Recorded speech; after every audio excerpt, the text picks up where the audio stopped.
Hi, everybody. Welcome to What the Fuck Wednesdays. So, today we are going to cover the Idaho College Murders.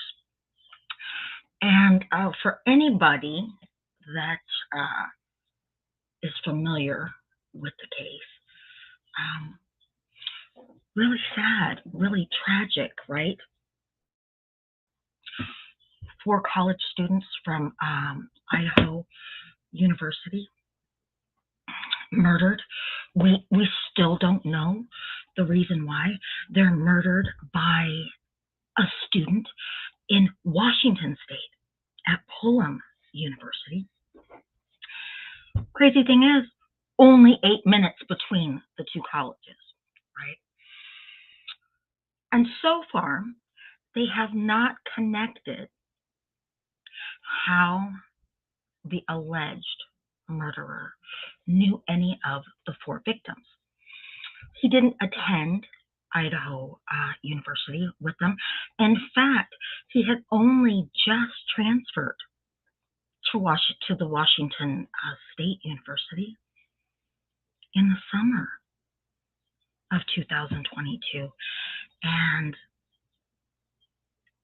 the murders occurred in the fall, in November.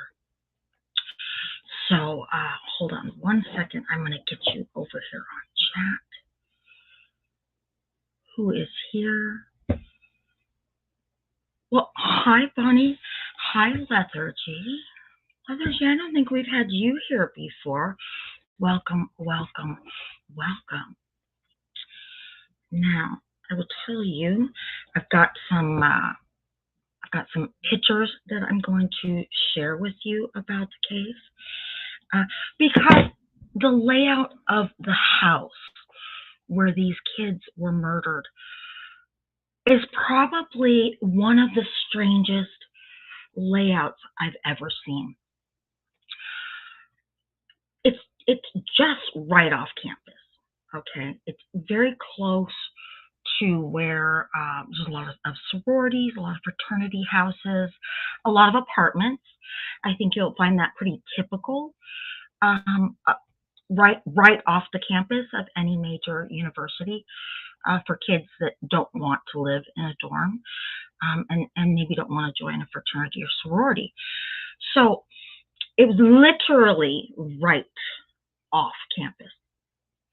And in fact, after the murders, the owners of the home donated the house to the university, and they then tore it down. They had it razed, if you will. So it was that close, but the layout was so very strange.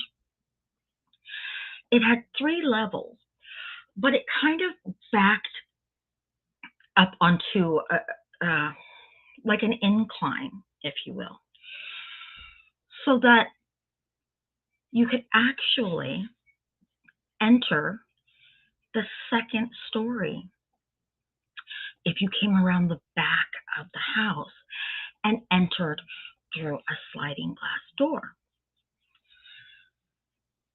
2 bedrooms on the first floor, 2 bedrooms on the second floor, and the other 2 bedrooms on the third floor, the very top floor. And the very top floor, so when you hear 3 stories, you just think symmetrical, right? And they weren't. The first 2 stories were kind of like, gotta find my camera, kind of like that. And then the third story was kind of offset back here. Where's my camera? There's my camera. Sorry, I'm using whatever props I have available. Well, hi, Ronnie Lynn. So I'm trying to describe the layout of the house, because I just realized that I don't think I have my My pictures on my laptop, I didn't feel that great. But I can probably pull them up on my phone and see. I used to have Christina here, and I could just say, Christina, I need a picture of this, I need a picture of that. And I don't have that anymore. And so we're going to do the best we can. So I'm going to show you, and I'm sorry, it's on my phone, but at least you can see it, okay? Can you see that? Can you see that house? That's the front of the house. That was right after the murders. And you see you've got the first 2 stories on the front, and then you've got that 3rd story that's kind of offset in the back, right? And here's a picture of the back. So you can see what I'm saying. Well, hello, Trisha, welcome. You can see what I'm saying about, this is actually the 2nd story back here. And you can enter it from this incline. You see how it's kind of sitting on some land right there? Very strange layout. Good for college kids. I'll give them that. A great party house for them. And here's kind of a computerized version of, that's the 2nd floor and the 3rd floor. And the yellow rooms are where the murders took place. So that's a different layout, wouldn't you agree? I don't think it's a very typical layout at all.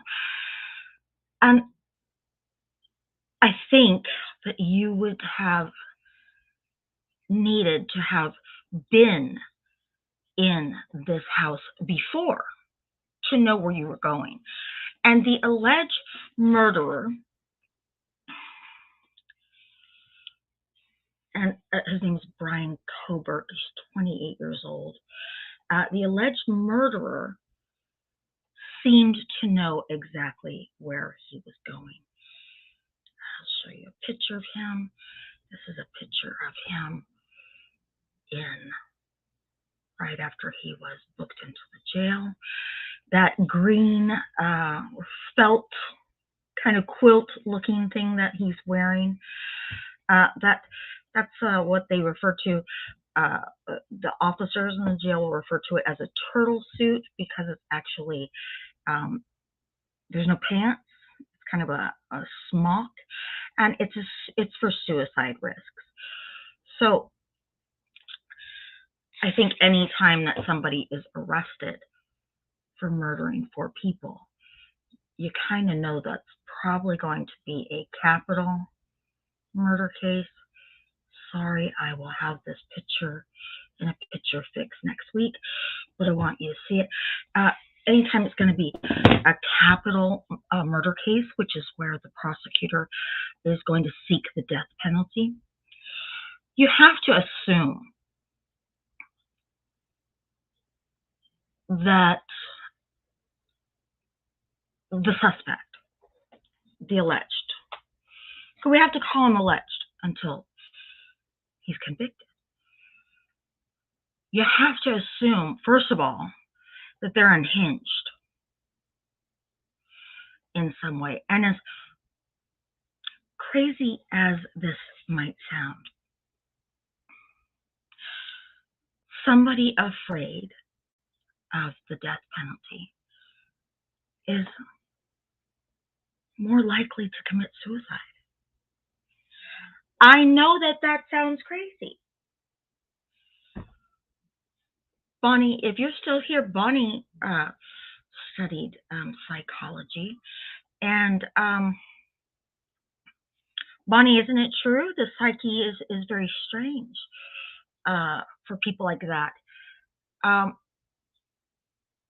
And I think it could be based on, and I was a law student, I was not a psychology student.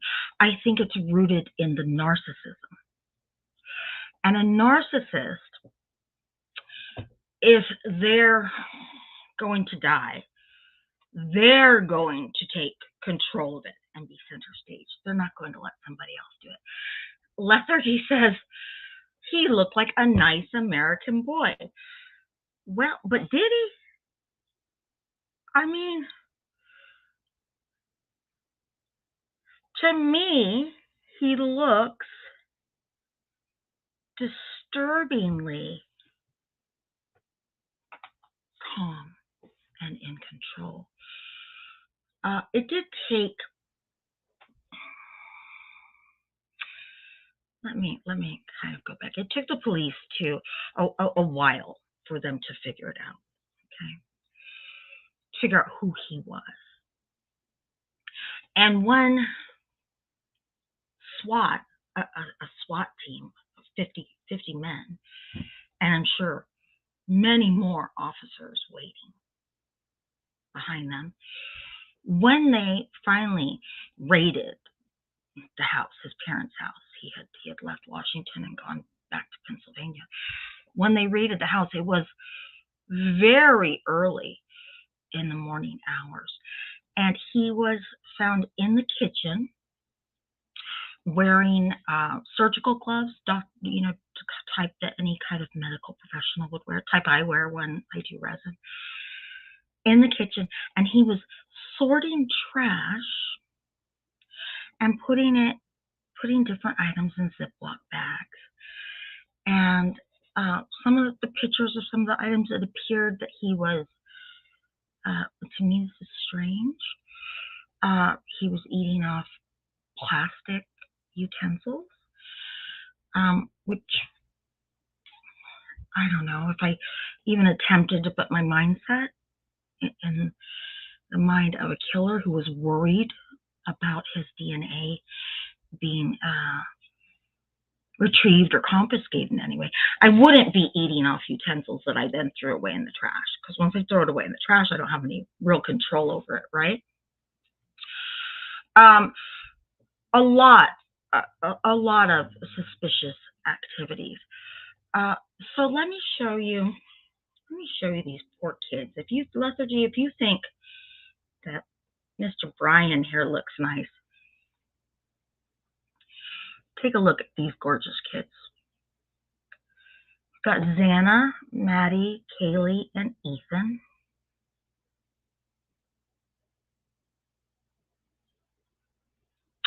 Xana and Ethan were a couple, and Maddie and Kaylee had been best friends literally almost since the moment that they were born. They were born 14 days apart. They did everything together. They went to high school together. They looked for colleges together. They found the university together, and that's where they went. And they found this house, which had 6 roommates in total. Okay, it had Xana, Maddie, Kaylee. Ethan was actually part of a fraternity, but he often spent the night there. So Ethan was a permanent roommate, but he was definitely a roommate by association, right? Because he was there all the time. There were then 2 other roommates who were there the night of the murders, and neither one of them were, I mean, they both survived.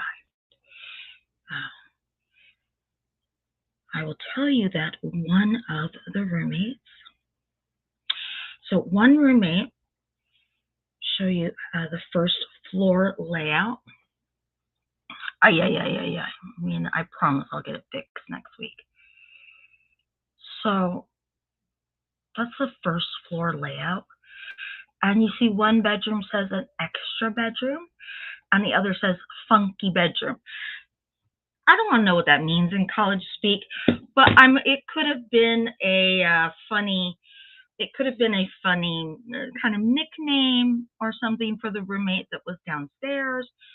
There could have been some funky stuff going on in there during parties, because this house was known as a party house in the neighborhood. It was very well known to the police. Believe me, it was well known to the police. They were there often. And when I was doing research, there was a lot of body cam footage, right? Because that's what officers wear now. They wear body cam footage, and it's activated as soon as they begin to interact with a suspect or they're in a situation. And there was a lot of body cam footage of them going for noise complaints and some other things. So a lot of parties. So who knows what really happened in the funky bedroom, right? But for now, we're just going to say that was just, maybe that roommate was just a little funky, and that was her room. So that particular roommate was home in bed during the murders on the second floor. Like I said, again, a very strange layout. There's actually like a living room there and some kind of a landing. You have the patio over here with the slider, and then you've got the 2 bedrooms up here, okay? The other roommate who was home was in the second bedroom on the second floor. Number 2 bedrooms on each floor. She saw the killer. And here's the third floor. And nothing much up there but the 2 bedrooms. Now, and Kaylee and Maddie, the best friends, remember? They were found in the same bedroom.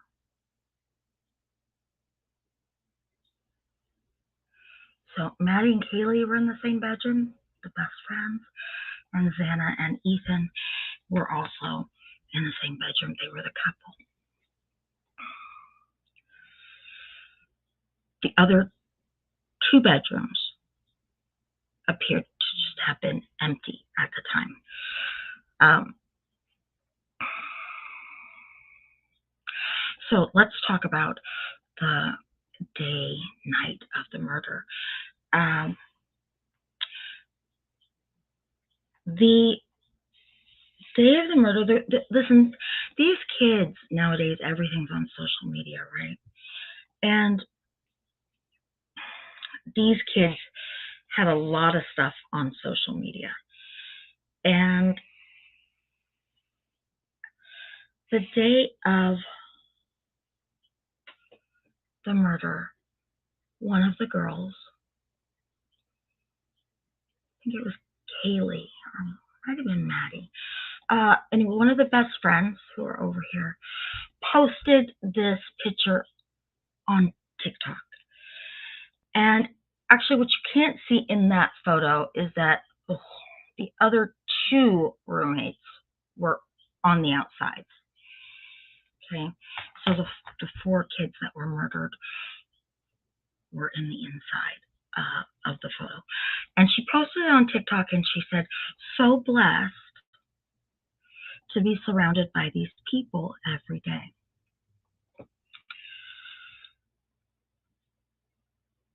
I don't know exactly what time she posted that, but about 8:45, 9 o'clock, Xana and Ethan went to a party at his fraternity. And they stayed there until roughly 1 o'clock, maybe 1:45, before they came back to Xana's house. And they could literally walk. Their house on Kings Road, I showed you where the back of it kind of went up an incline. And there was nothing really on that back incline, but some more parking. And then if you just walked, if you just continued down one of the side roads, because you've got Kings Road here, you would hit some of the other fraternities. And so they could just walk. Kaylee and Maddie went to a bar about 10 o'clock called the Corner Club, and they stayed there until about 1:30, and they then went and got some pasta from a really popular food truck that a lot of the university students went to late at night. And they were seen. They were seen. These food trucks now, and well, a lot of businesses now have security cameras out on the street, just like people have. I don't know about all over the rest of the world, but a lot of people in the States have what are called ring cams, and it's a doorbell, but it has a camera on it, so that if anybody comes within range, you for sure can see who they are before you even answer the door, or if you're looking for porch pirates that are stealing your packages. But you can also see some parts of the neighborhood from these cameras. But at any rate, there were either some kind of security cameras on the food truck or on the businesses, because the food truck's just parked on the street, on a busy street. And so the girls are seen there. They're having a great time. They're ordering their food, and they're on the phone. They're laughing. A lot of college kids just hanging out right there. And then after about 10 minutes, you see them go off camera. And I heard two different reports. One report was that they got into an Uber and went directly home. Another was that they got a private ride from somebody. I kind of tend to believe it was probably the Uber, but who knows? It could have been a friend that they were hanging out with at the club that said, "I'll give you a ride home, and sure, if you want to stop at the food truck, no problem," right? People do that. At any rate, they were back home by about 2. So according to the 2 surviving roommates, everybody was essentially back home no later than 2 o'clock. There were some phone calls that went out from both Kaylee and Maddie's cell phones in the middle of the night, and it was roughly 7 phone calls. They went unanswered, and they were all to I think it was Maddie's ex-boyfriend. She'd just gone through a breakup within about 3 weeks. Broke up with a pretty long-term guy, right? 2 years, that's pretty long-term for some of these kids.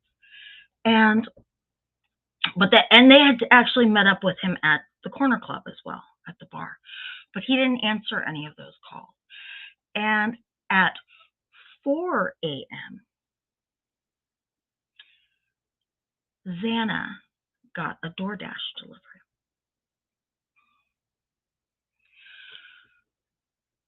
The murders, the police suspect that the murders took place between about 4:09 and 4:24. And my guess is that they're basing it off of when Xana had the DoorDash delivery, and then they're basing it on some footage that was retrieved from the neighborhood cameras. Okay, probably ring cameras that I was just telling you about. What the police did probably the next day, they began to canvass the neighborhood looking for security footage. And what they noticed was that roughly just before 4 a.m., there was a white, kind of a small sedan, white car that seemed to be just going back and forth in front of the house on Kings Road.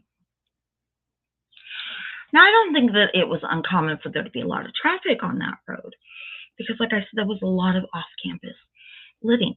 But it seemed to just go up the road, turn right around, slowly go back in front of the house, go back down to the other part of the road. At one point, it did like a 3.5-point turn, kind of turned, made a left onto a side street, but then backed up and came back around. It stopped briefly in front of the house, and then finally, they said that I think it was at least 7 or 8 times. And then it went to another side road and it disappeared. And it wasn't seen again until 4:24 a.m. when it was caught on camera leaving the neighborhood very, very, very quickly.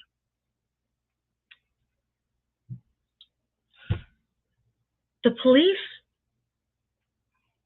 assessed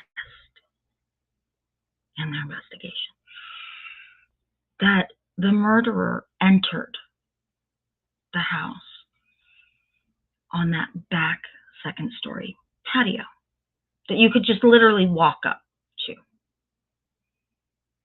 As a matter of fact, one time during a body cam footage that I watched of police going to the house for a noise complaint, the police were literally standing right outside that second-story patio because you could just walk up to it. And I think that when the suspect went and left and wasn't seen on camera, I think he probably went around and parked in that parking area back behind the house and then walked to that second-story sliding glass door. Why it wasn't locked, I don't know. They're kids. And they probably, kids probably think a bunch of us living together, we don't need to lock the door, right? For safety in numbers. But what's odd, and this is why I say that I think that the killer had been in the home before, is that the only thing that the police found, because they had no idea who had done this, they found 2 things. They found outside, they found a latent footprint, and latent means that it, at first glance, it's not very obvious. But when CSI, when they comb these places, they're looking for things like that. They found a footprint, and it appeared to be from a pretty popular tennis shoe. It used to be very popular for skateboarders back in the day. Now a lot of people wear them. I have a couple pairs. They're called Vans. And it had that telltale kind of diamond-shaped sole that is known for Vans. Vans created that sole because it would grip the skateboard really well. They found that. And then they found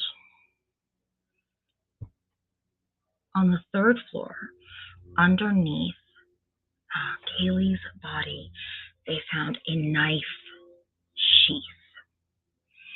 It was a leather knife sheath. I'm going to pull up a picture for you.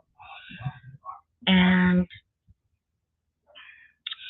it was to a K-bar knife, which I don't know a lot about knives at all.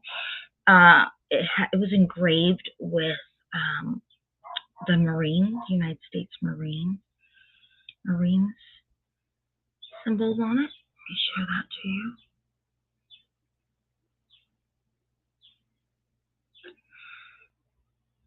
Hello, Bonnie. So they found the knife sheath underneath Kaylee's body.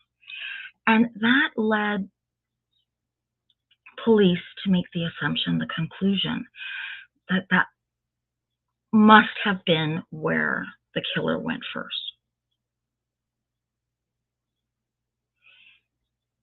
Because you wouldn't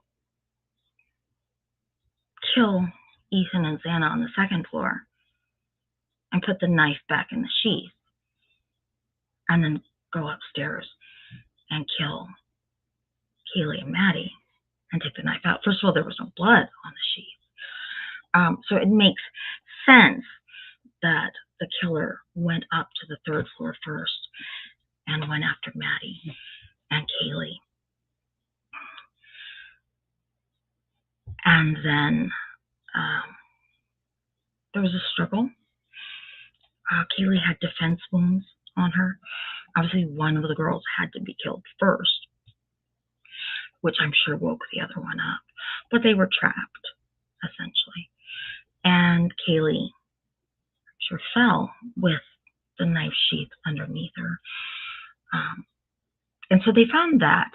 And what happened was they did DNA testing on it. And they did come up with a DNA profile. They ran that through the criminal database that we have here. It's for anybody that's been arrested for a felony.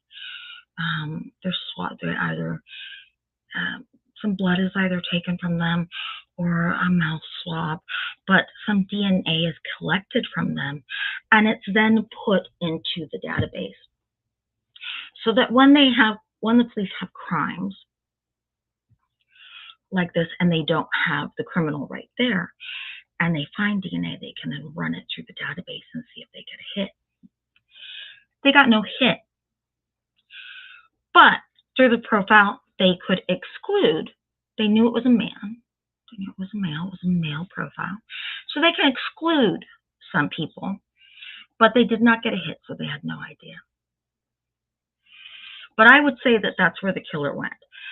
And again, we know that they've arrested Brian Coburg, but they have not found a link between Brian Coburg and any of the roommates, any of the, especially any of the victims. But if you're just a killer, you're just a murderer, you're just thirsty for some blood.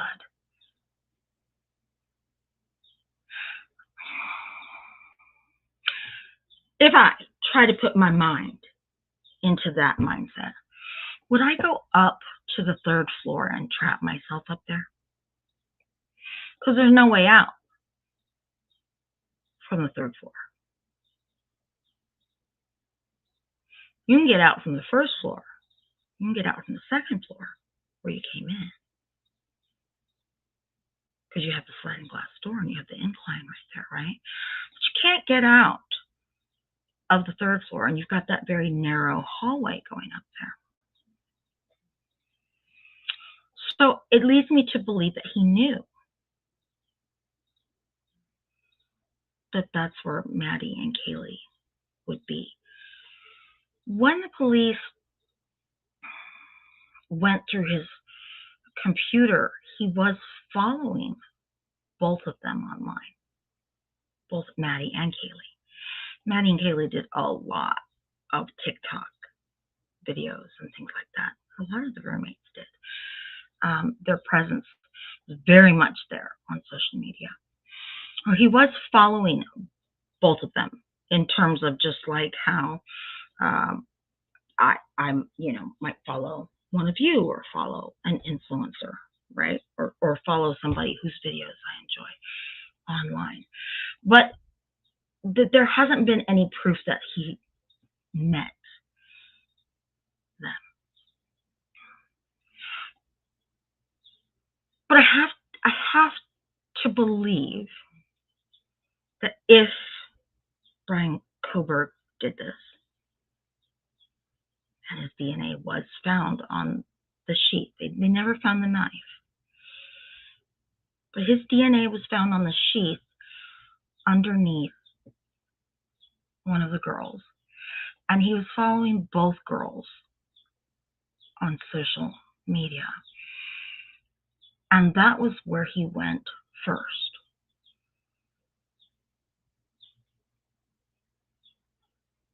I have to believe that he knew where to find them. And that this wasn't just random. If it was just a random murderer, a random killer, why wouldn't you go to every bedroom in the house? Why wouldn't you start with the first floor? Why wouldn't you just stay on the second floor where you know for a fact that you can get out? I mean, you go to that third floor, right, up those narrow stairs, and because you're taking a chance, you don't know how the victims are going to respond, right? They could be asleep when you find them. But they wake up, you wake me up and you're trying to kill me, there's going to be a problem, but I'm going to be screaming for sure, right? Yeah, Ronnie says he may have been obsessed with them or something. He could have been. They were beautiful girls. But I'm going to scream or do something. Now, I would think you would have to take that into consideration if you're going to go murder somebody. You would have to take into consideration, what am I going to do if they fight me? There's other people in the house. What am I going to do if they wake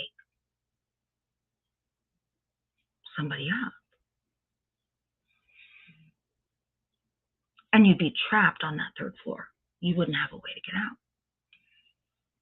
So I just think he knew where he was going. Now, he wasn't following Xana or Ethan online, but that's where he went next. And I showed you the pictures of the second floor, albeit I'm sorry that they're not the greatest pictures, but next week I'll have them, for next week's case, I'll have them loaded better. When he went to, again, there's that narrow, I just gotta keep finding my camera. There's that narrow stairway going up to the third floor. Nothing much there, right? Just the 2 bedrooms and a bathroom. 2 bedrooms, 1 bathroom, and a little teeny balcony off one of the bedrooms.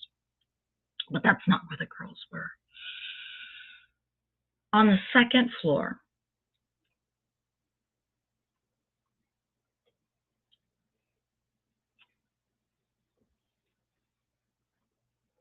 which is where the police think that he entered through the sliding glass door that's over here. Where is my finger? Right?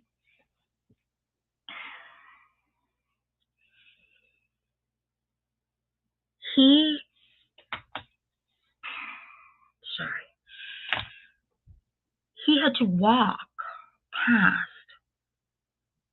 the other roommate whose bedroom was on that floor. He had to walk past that bedroom when he came in through the sliding glass door, and he had to walk past that bedroom after he murdered Xana and Ethan.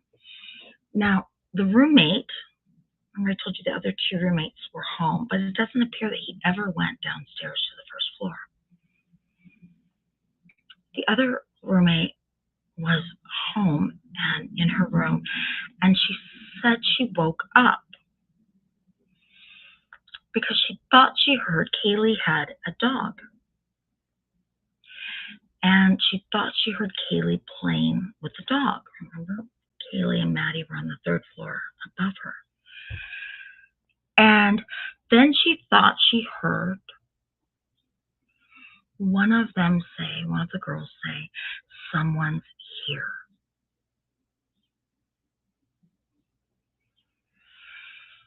She got up and she opened up her bedroom door. She peeked outside and she didn't see anything. And she didn't hear anything more. So she closed it. Then, about 5 minutes later, she thinks that she hears somebody crying. somebody whimpering. And she hears a male voice say, "It's okay. I'm here to help you."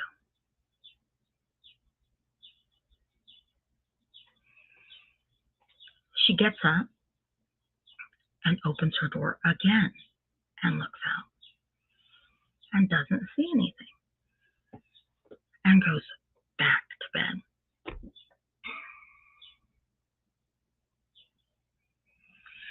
Then she hears a thud.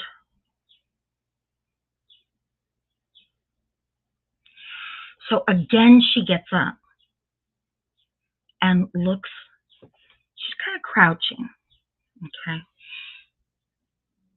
So she's got her door open, but she's kind of crouching down here, right? And she sees a man in a mask carrying a knife, and he's coming towards her. And she absolutely freezes. She could not see him. "Hello, Lynn. Welcome. Welcome, welcome." She couldn't see him because he had the mask on. But what she could see was that he had very bushy eyebrows and that he was probably about 5'10" and a somewhat athletic build, a little slimmer. And she takes that in, but she can't move. And he walks right past her and exits out that sliding glass door. What was that about? Now she, when she can move again, closes the door, locks it, and gets into bed. Why she didn't call the police? Police were not called until much later. Again, this is probably about 4:20, 4:21, 4:22 at this point in the morning, because the car is then seen exiting the neighborhood at 4:24.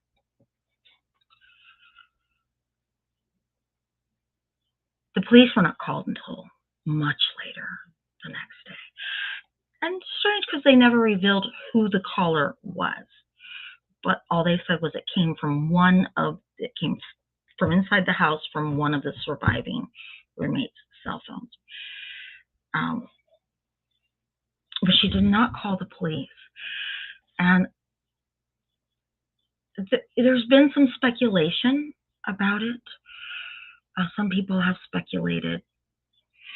Well, there's been talks that there was a lot of drug activity in the house, and it was well known. We already know that it was a very well-known party house in that neighborhood. The police knew it. The neighbors knew it. All the kids knew it. In fact, one time on one of the body cam, on some of the footage, the police show up and they knock on the door, and some young kid comes, some guy comes to the door, and the police say, "Do you live here?" And the kid goes, "No." And the police officer says, "Well, okay, can you get me? We need to talk to somebody who actually lives here." And the kid goes, "Wait a minute." And they kind of start looking. The police are still outside, and everyone's kind of looking. And nobody that lives, none of the roommates are at the house. They've all left to go to other parties and left the party going at their house. And so the kid comes back and says, "I can't find, they're not here. Can't find any of them.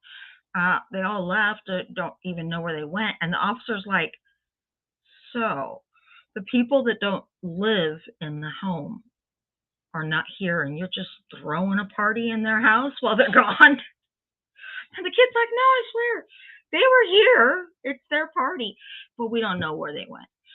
So there was just When you throw a party like that and you're in college, there is no way that you know everybody that's at that party. You're coming around corners and bumping into somebody you've never seen before and hoping that somebody you know brought them. But probably not. Probably not. Some of it was probably word of mouth. So there was a lot of party activity at the house, and there's talk of drugs. So there was drug activity, and let's be grown up and say that these are kids, 18 to 22, 19, 23 maybe, first time away from home. There's a lot of freedom in that, and I think it's natural to experiment with a lot of things when you're in that setting, and it's very well received, and it's very accepted, and maybe expected that you'll do that. And it's not it's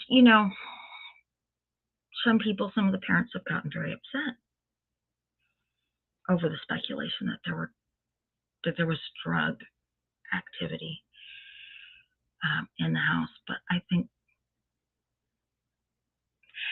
your kids aren't going to tell you everything that they're doing the first time that they leave home. They're just not. I mean, I guess some kids might. Some kids might call home. I got laid for the first time last night. Get down on the phone. I want to share something with both of you. I don't think so. Dropped LSD last night for the first time.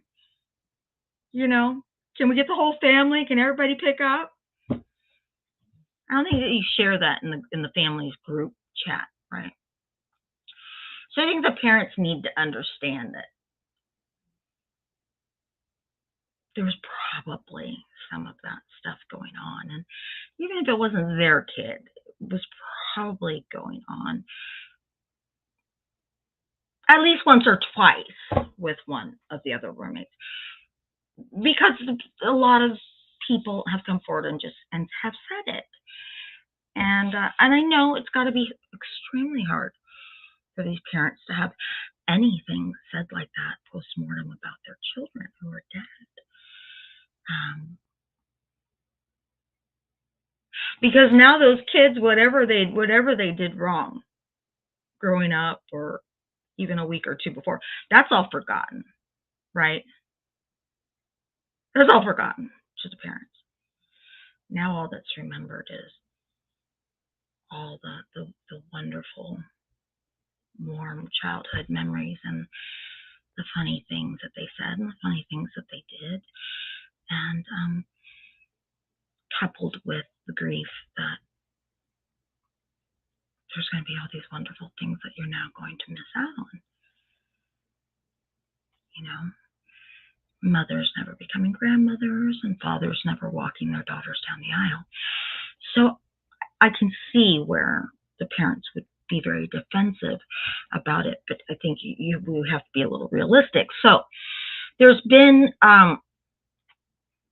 some speculation that maybe the roommate that saw the suspect with the knife, dressed in black, coming out of Xana's room where Xana and Ethan were murdered, that maybe she was under the influence of something and didn't want to get into trouble.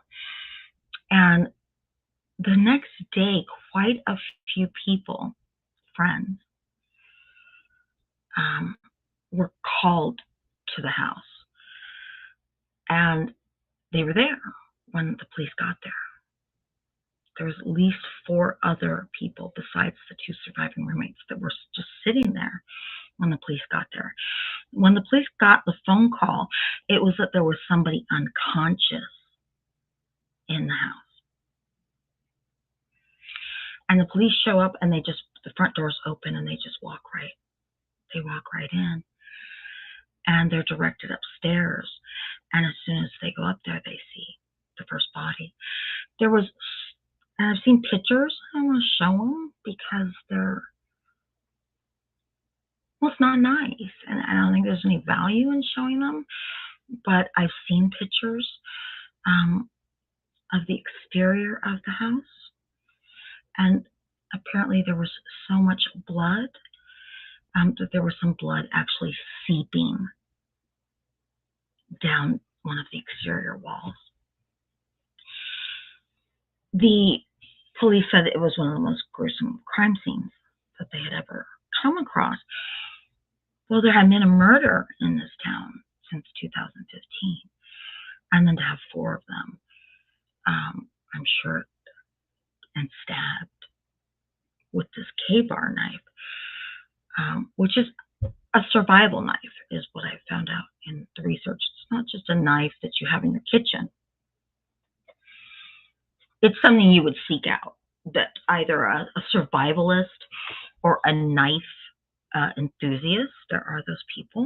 There are gun enthusiasts or knife enthusiasts. But this is a knife that you would buy for a specific purpose, I guess, to murder people as well.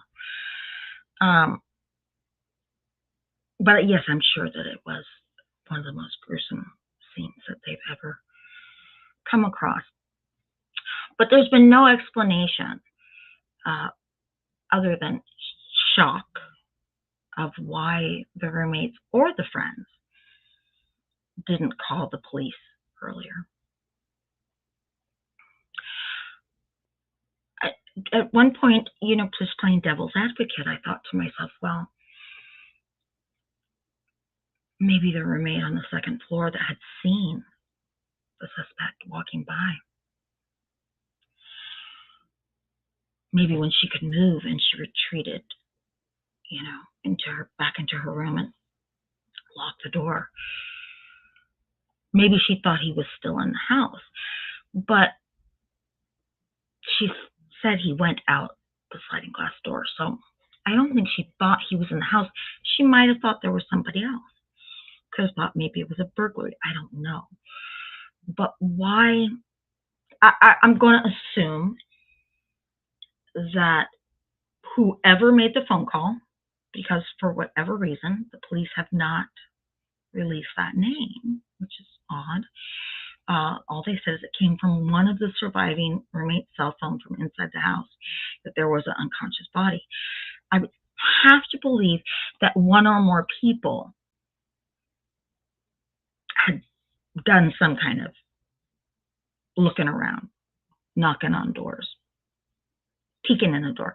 I would think that, I could get it maybe if the poor girl that saw,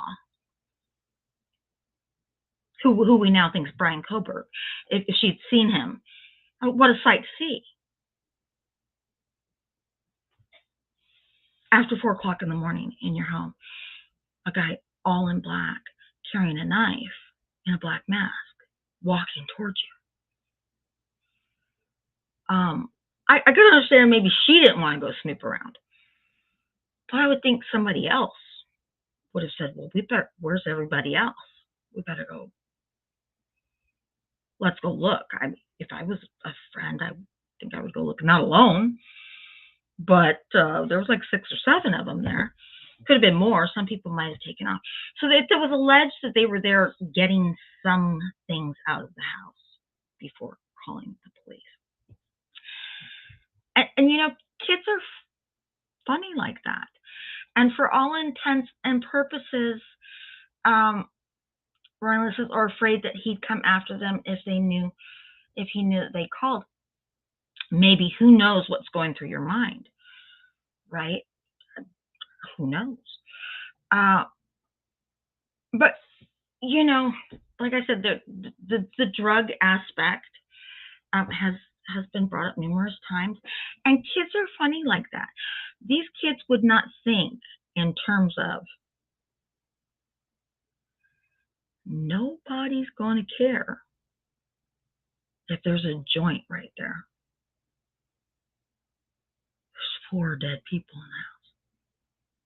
Nobody's going to care about that bong. Nobody's going to care about a little weed.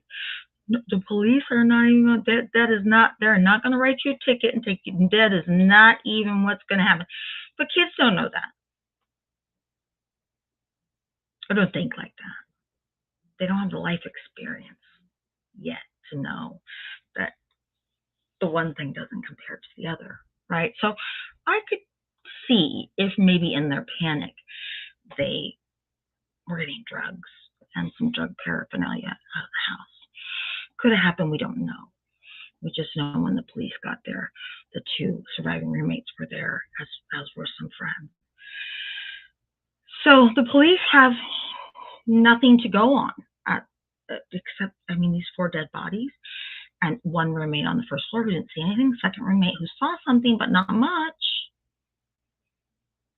5'10", bushy eyebrows, in a mask, carrying a knife, kind of slim. So that could be a lot of people. They do get the DNA profile off the K-bar sheath. They know it's a guy.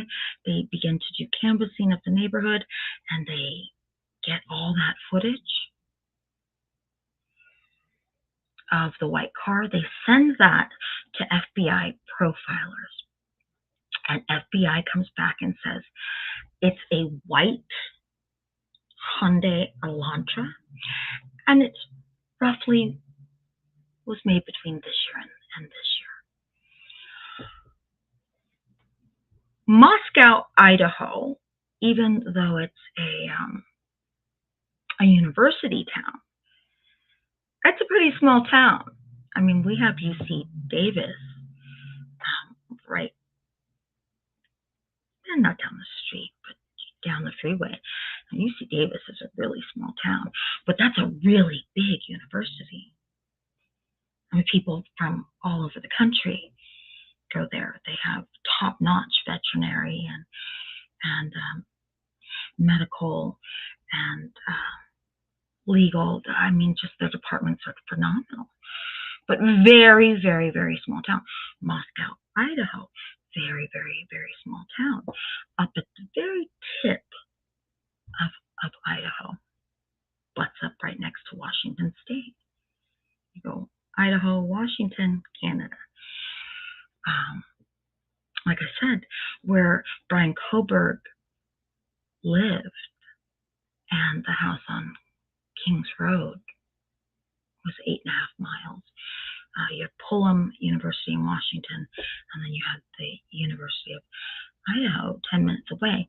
And let's face it, going across state lines like that is not a big deal. People probably went across state lines all day long, depending on what store they wanted to go to or something like that, right? I had a friend that lived in Alabama, and I went back to see him once, and we went across. He was right up against the state line of Alabama and Georgia. We went back and forth to Alabama and Georgia just to go to McDonald's.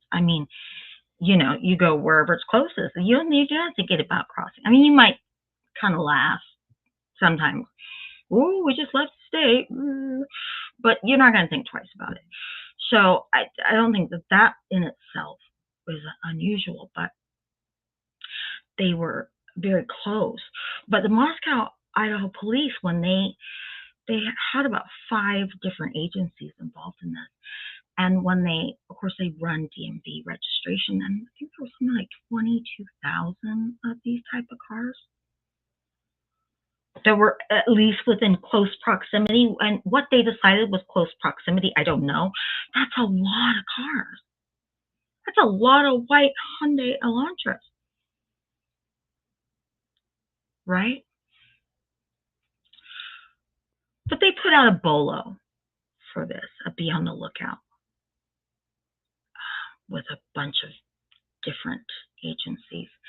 And 2 security guards on the Pullman University campus in Washington come across a white Hyundai Elantra in the parking lot. And when they look up the registration and they see who it's registered to, it comes back to Brian Koberger. And lo and behold, what does he have? Big, bushy eyebrows. kind of a slender build. Must have been, I don't know how tall Brian Koberg is, but must have been within that range. I think when someone says 5'10", and it's in the dark, and this person is dressed in black, I think they're guesstimating, and I think you could go two inches either way with that, right? Brian Koberger, meanwhile, has they start to really delve into him quietly. They're doing it very quietly. And what they find, well, hi, Trish. What they find with Brian is that he's been busy. He hasn't been in Washington State for very long. He had come in the summer of June, and the murders occurred in November. He's a graduate student. He's got an associate's degree in psychology, and he also has a criminology background, especially in cloud forensics. And he was there as a graduate student. He wanted, I don't know if he wanted to be a criminalist. He had applied with the police department. And he was a student teacher, a student aide. So if a professor had to go do something or needed some help with grading papers or finding resources or tutoring other students, that's what Brian Koberg would stand in. And one of his professors, actually, wrote, one of his criminology professors actually wrote a novel on the BTK killer. And he's been busy. He's gotten new license plates for his car and switched those out. And he's taken the front plate off. He's registered the car to Pennsylvania, which is where he had come from, where his parents lived. And in Pennsylvania, you don't have to have a front license plate. So that was easy enough for him to do. When they pull up his cell phone records is when it gets really interesting. They find that between the time he came, that he arrived in Washington, and the murders, that his cell phone pinged off of cell phone towers right there around the Kings Road house at least 12 times. And what they found was the night of the murders, his phone is pinging off cell phone towers by his apartment in Washington, right? 9-minute drive away. And as it gets closer to the cell phones, or I'm sorry, to the Kings Road house, the police assume no single signals are picked back up. So police assume that he put it in airplane mode or turned it off completely. But there was no signal at all coming from it. But they did have that Hyundai Elantra driving back and forth on those video doorbells or whatever surveillance, home surveillance that people had in that area. So they did have that. But his cell phone goes dark. And it doesn't come back on until about 4:43. And we know that the car, the Hyundai Elantra, was seen leaving the neighborhood at 4:24. He's not driving straight back home. And they can tell this because they can tell by where his cell phone was pinging off different towers. What should have taken him maybe 8, 9, 10 minutes, because I'm sure there wasn't a lot of traffic at that time in the morning, to get back home, took him about an hour. And then 4 hours after the murders, his cell phone pings again, right around the Kings Road house, right around the murder scene. It's not unusual for murderers to return to the scene of the crime. That's often how they're caught. Murderers will do it. They'll show up at the funeral. Arsonists will do it. Apparently there's some sick thrill. They get to relive it. Or think, look what I did and I got away with it. I'm right here. Maybe thumbing their nose at authorities. But the people in the know, because there are people that study this kind of behavior, say while it's not unusual for killers to return to the scene of a crime, it is extremely unusual for them to return that quickly, because that's high risk.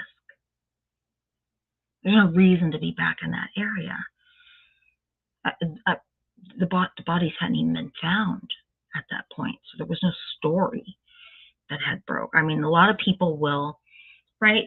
It's just kind of just gruesome curiosity. Something breaks on the newspaper and they think, oh, that isn't far from here, and they go. For those of you that have ever done my Dorothea Puente tours, I can tell you, anytime, even when I lived in Midtown, and I was just out walking the dogs and would walk past Dorothea's old house, there would be people out there just looking. And I'm nothing to see anymore. Dorothea's dead, and it's new owners, but people go by to look at it because of the notoriety. So it's not, people will do that, and they're not all the murderers, right? Just people will go, oh, that's only 5 minutes from here. Let's walk over there and see what's going on. When the story breaks, but that hadn't happened yet. And I'm going to tell you my theory on why he went back. He realized he didn't have the knife sheath. He couldn't find it. And he contemplated. I think he probably went back. I think he looked around where he had parked the car, which we don't know where he parked it. Had to have been close. But again, I'm thinking on that parking lot that's back behind the incline that led to the second story. I think he went back, and I think he retraced his footsteps to a certain extent. I think he contemplated going back inside the house. But it's one thing to go inside the house at 4:09 in the morning under the cover of dark, right? It's another thing at 8:30 or 9 in the morning. Because you just don't know. I mean, I think it was ballsy anyway, because considering that house being such a party house, you just wouldn't know who was in there anyway, at any time. And then circling the house, continuing to drive by, he had to have seen the DoorDash delivery, don't you think? DoorDash was delivered at 4. And the estimate is that he was inside of the house. He did all the murders in 16 minutes, which seems incredibly fast to take away 4 lives, right? But when I think of adrenaline and trying to get out of the house, 16 minutes, I think, would feel like a lifetime to be in that house. I would think. Um, but I think he had to have seen the DoorDash delivery get delivered at 4 a.m. Maybe he didn't know who it was for. Maybe he was in such a state of excitement he didn't care. Maybe he liked the idea of surprising them because they had to have been awake still. I don't know if Ethan was awake, but Xana, who had ordered the DoorDash, was certainly awake, and she had retrieved it. I don't know how the police know that. I'm sure the bag and the whatever were found somewhere in her room. So he had to have seen that. So incredibly ballsy to begin with. Now, we don't know if Brian Coburg did it.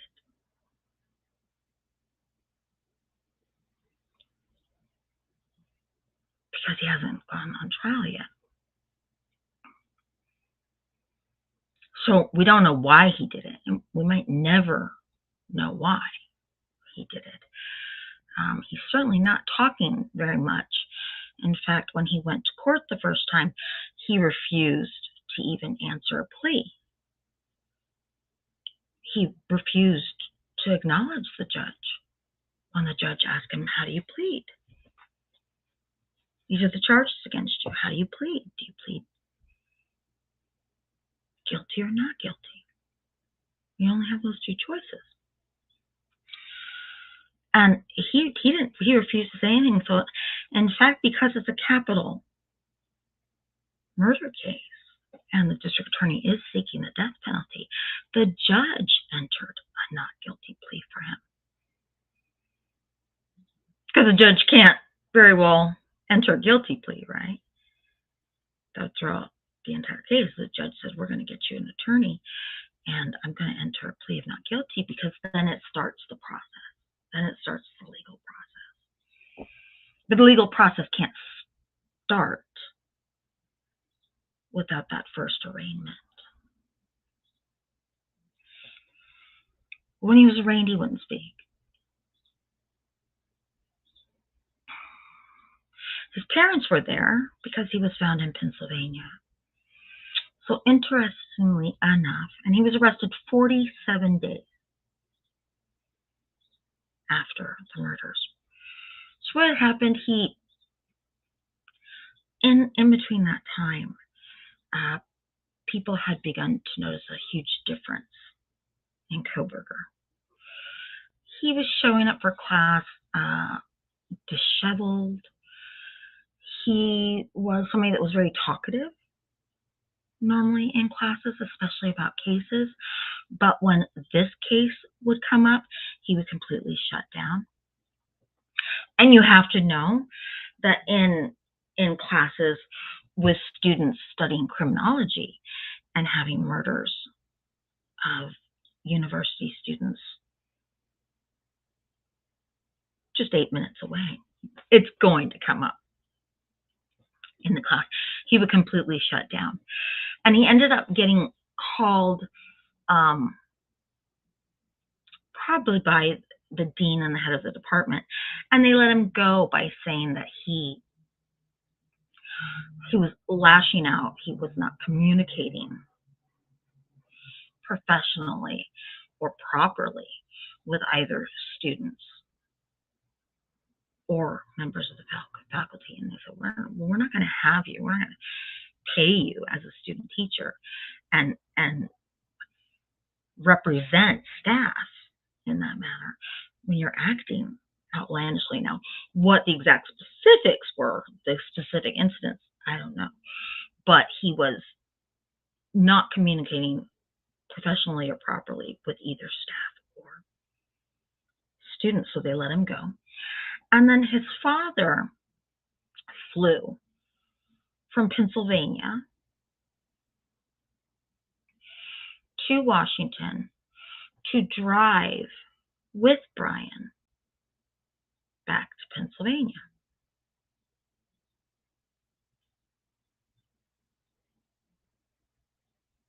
Why, we don't know.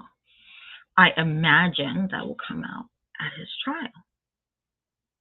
I would think that the logical question that the district attorney would ask when getting the father up on the stand, you got to get the father up on the stand. You got to know why. Why did your son, who just came out in June, turn around and leave in December? And why did you have to come out and drive with him? The question has to be asked, right? Because what the district attorney, at any rate, is hoping to hear is, well, my son committed these murders and was terrified, and his mother and I wanted to get him home.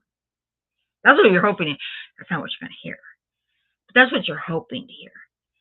That there was, in a sense, a call to arms, right? That Brian sent out some kind of a flare, and his parents were worried about him, and the dad came out to drive out with him. They were pulled over twice within 5 minutes of each other. Pulled over by one officer, and then 5 minutes later they were pulled over again. And one was for tailgating, and the other was for driving, kind of swerving a little bit into a sidewalk, like a bike lane sidewalk kind of lane, walk lane. And he was let go both times. Both times Brian was driving. And now the FBI says we didn't tell the officers to pull him over, which I kind of believe, because the FBI. They don't want another Waco. Okay, if they wanted to let him get where he is going, and then take him down quickly and quietly. They don't want mass chaos on a freeway where he can just start taking people out with his car. So I kind of believe that the FBI didn't tell the officers to pick him up. I think he was driving erratically. I think he was probably scared shitless, don't you? I would be. You would have to know they're coming for you, but at the same time, not sure. Did you leave the sheath in the house, or did it get dropped someplace else on your way back to the car? And because nobody knows where that, maybe they didn't find it, and some kid picked it up or something, and they'll never find it now. I mean, you just don't know. And I think that would be crazy making on top of somebody who's obviously already unhinged. If you can kill 4 people like that. So Koberger and his parents get home, or his dad. They get home, and they're watching the house. The feds are watching the house, and they notice every time he comes out of the house, he's always wearing these gloves. Always has on these medical, surgical gloves. And as I said before, when they did raid the house, they did it about 3 o'clock in the morning, and found him in the kitchen with gloves on, separating trash out of a trash bag and putting certain items in Ziploc bags. I don't know what that's about. Maybe he was taking out his things and then going to dispose them someplace else. I have no idea. But he was taken into custody in Pennsylvania. So when he went to his arraignment, because he had to be transported, right, back to Idaho. He had to go back to Idaho because that's where the crimes happened. He had to be extradited.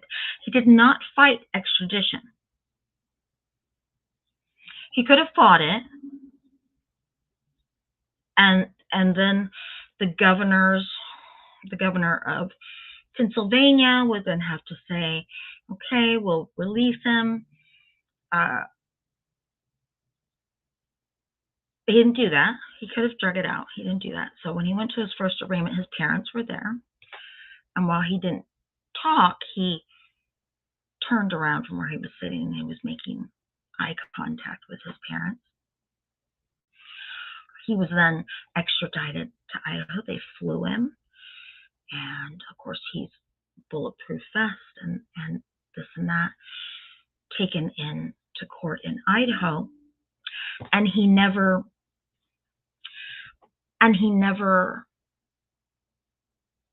really turns around again to look into the audience. Because even though his parents are there in court, so are the parents of the victims. Now, one thing he did, he had a right to a speedy trial, which would have, basically they would have had 10 days to start the trial. And every defendant has that right. They have a right to a speedy trial because you're sitting in jail. You're in custody. So you have the right to say, if you're going to do something to me, let's go. And most of the time people, well, there's a couple of reasons that you can do a speedy trial. One, you didn't do it, so you know they don't have anything on you, right? And two, a speedy trial puts a lot of pressure on the district attorney to get that trial right. And if you have a speedy trial within 10 days, that's a lot different than a district attorney having 2 years to prepare a case and get witnesses and work on their opening statements and their closing statements and interview people and see who's going to be a hostile witness and who's going to be a great witness, and to find more evidence and to see if you can link Brian Kohberger to these 4 people. Because right now, all they have is a link. They don't know what happened in that house. They have the sheath with his DNA. They have a white Hyundai Elantra circling around the Kings Road house where the murders happened. They have his cell phone that appeared to be heading in that direction, but then went completely dark, most likely turned into airplane mode so that it wasn't talking to any cell towers, and it also wasn't receiving anything from any cell towers. And then you have that white Hyundai Elantra leaving, and you have Kohberger's cell phone picked back up by cell towers, heading back towards his apartment in Washington, though he goes some roundabout ways. But it's heading back from the direction of Idaho. But that's all circumstantial. Oh, and then you have the fact that he was following Maddie and Kaylee on social media, right? And that doesn't mean, every video or TikTok that they did, he was watching it. He was just like any of us can do. You can follow somebody. You send them maybe a friend request or just follow them. That's anything. So that's circumstantial. That's circumstantial. And there are some legal analysts that have said that the district attorney has a real uphill battle with this case. Can anybody think of why the district attorney might have a problem saying that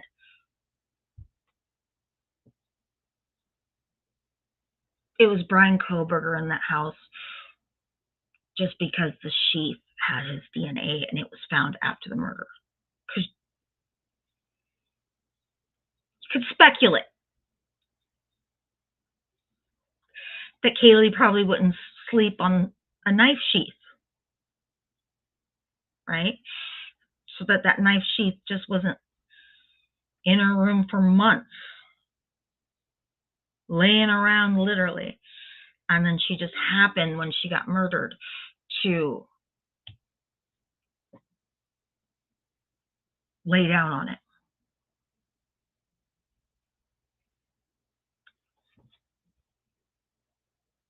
We can say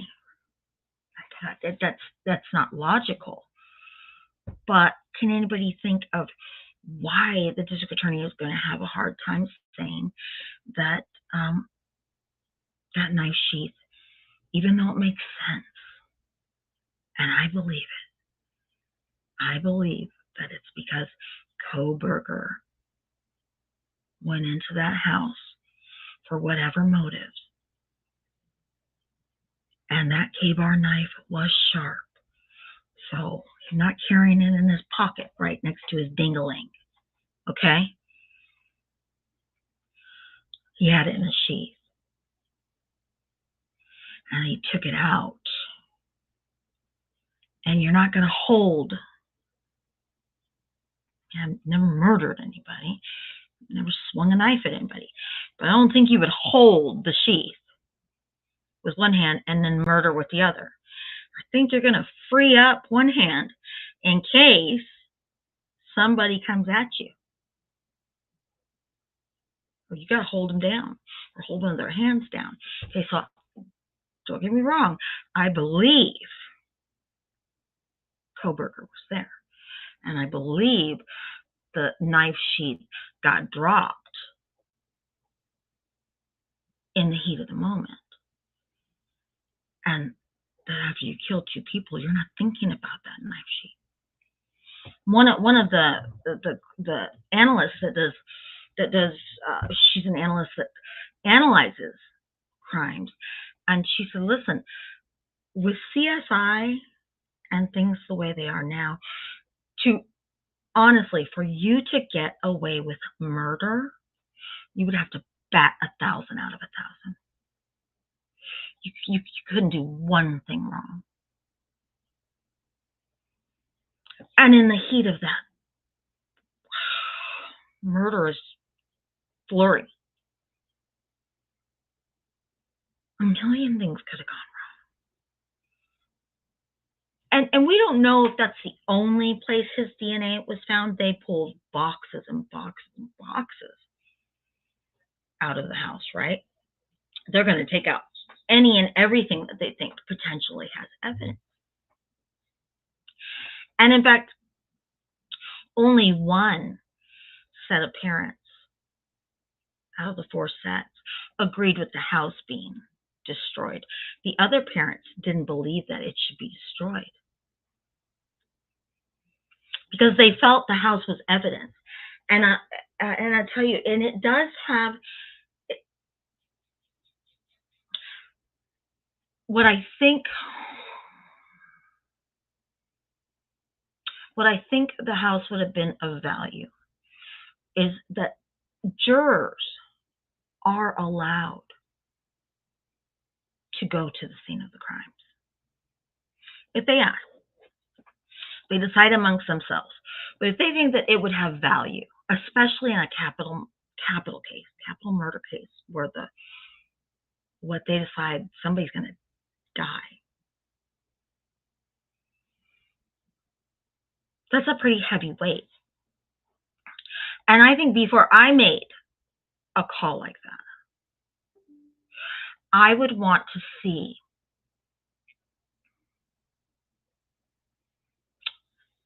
I'd want to see the scene of the crime. I'd want to walk through the house. Now, they wouldn't be allowed to just walk through the house and touch everything and stuff like that.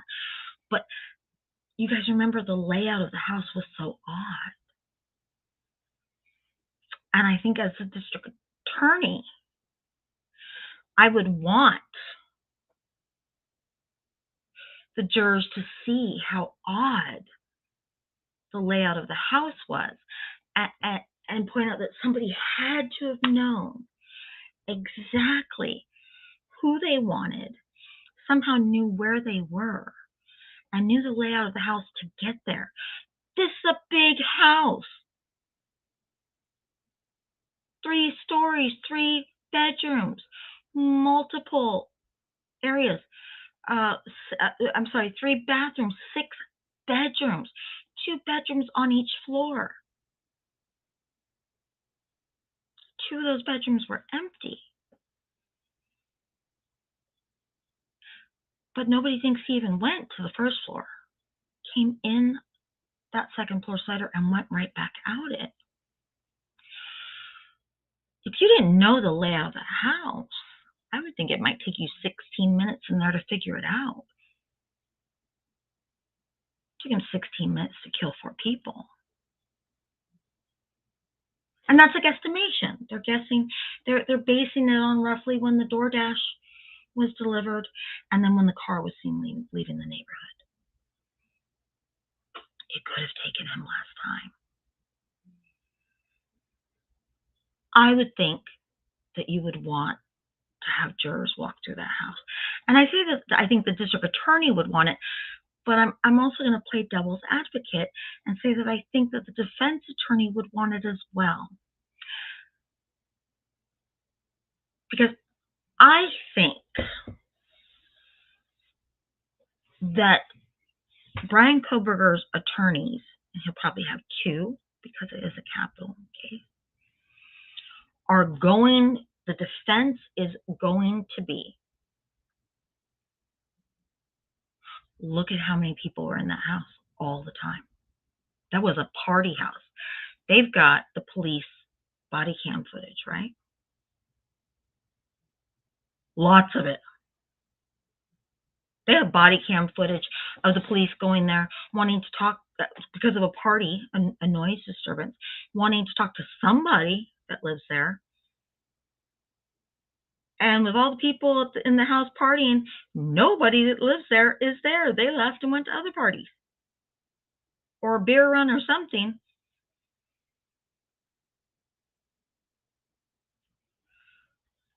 Kohberger was also a university student, just 8 minutes away. I don't think it's unusual for kids from one university, especially when they're that close, to go to a party at another university. So if I was a defense attorney, the defense would be, yeah, my client's been to the house before. He went to a party there.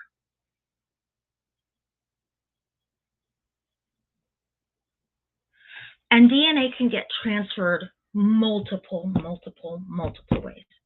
Now, I'm not saying that that's what I want to happen, because if this guy did it,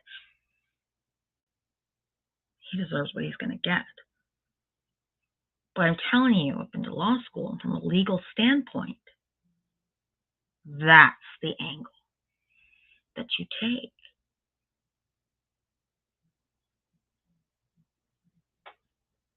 That's the angle that you take. You say, he was there, because you're not going to put him up on the stand. You're not going to let him get up on that stand. And so far, like I said, this hasn't gone to trial.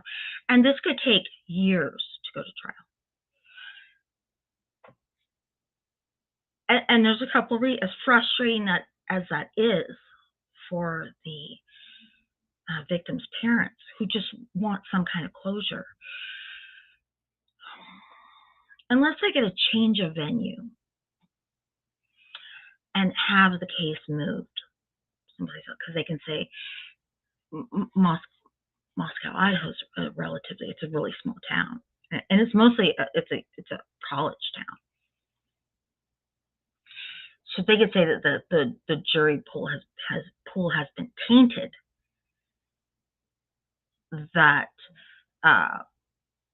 because they can run almost like surveys and questionnaires, and they can do polls and find out how many people already think Coburg did this, and then they can turn around and put that into a motion, a legal document, and tell the judge, there's no way our client can get a fair trial here. They've already convicted him. If the trial stays here, you may as well just send him may as well just kill him now, because they're going to kill him. It's a death penalty case. They're going to kill him. And very rarely is a judge going to want to take that on. Sure, they'll change the venue, right? So they can go that route. Or, I'm not saying they're intentionally dragging it out, because it is a capital case. Their client is facing murder. He's facing murder charges, and he's facing the death penalty. So you better, and he's not their only case. Okay, they've got other cases. No attorney ever just has one case. I don't care what they make that look like. No attorney ever just has one client and one case. They've got multiple cases that they're taking care of. So they need to get it right. They need to be really prepared.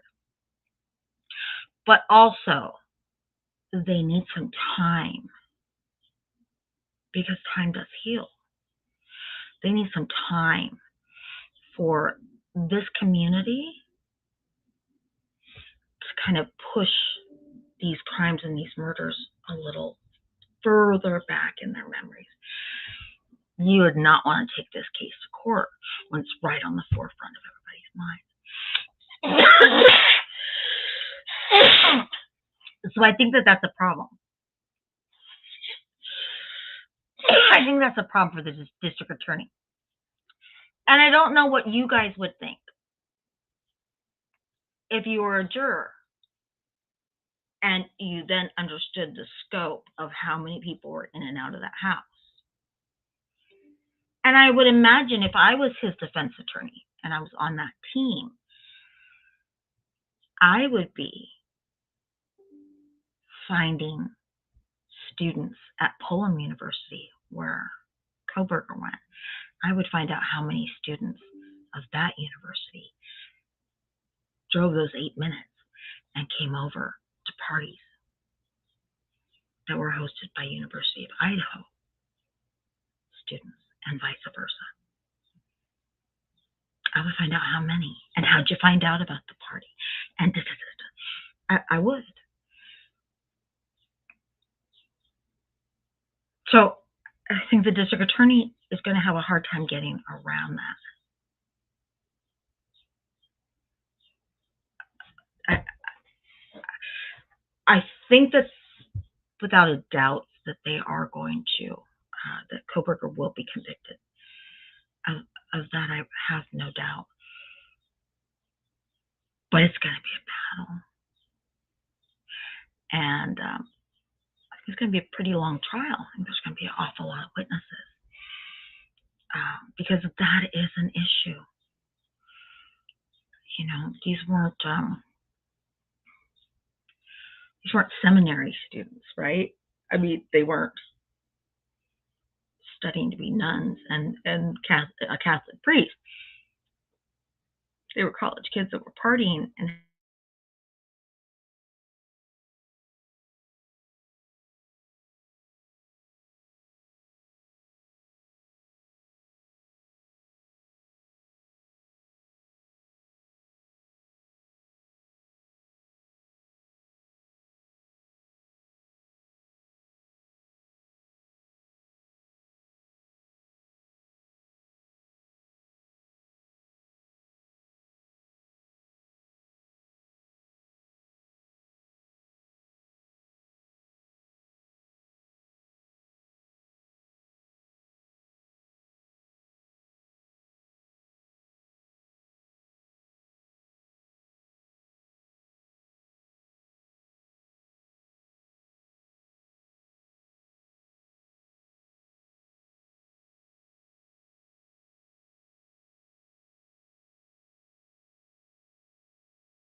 So, I must have hit something, and I actually turned the Wi-Fi off.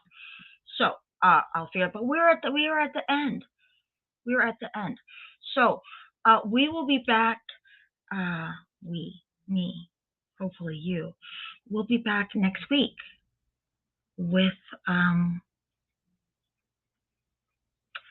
Stanford Prison Experiment. Okay, and that that's a trip. That's a what the fuck. We'll be back next week with that. I guess it's a good thing I hit the button and disconnected the tour when we were at the end of it, but nonetheless, I apologize. Anyway, so I hope it gave you some food for thought. I hope you got some information that you otherwise didn't have before about this case. There's a lot of different moving parts in it, right? And I will see you again next week. Bunch of stuff going on next week. We got this. What the fuck? We have positive affirmations on my other channel. Positive Affirmations Tuesday will be back on Tuesday. There's a cooking tour Monday on the other channel, and a cooking tour Tuesday in the afternoon on the other channel, and then what the fuck on Wednesday. Okay? So, think about it. Think about the case.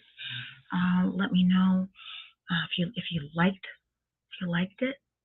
Please like the video, and let me know what you thought about it in the comments. All right?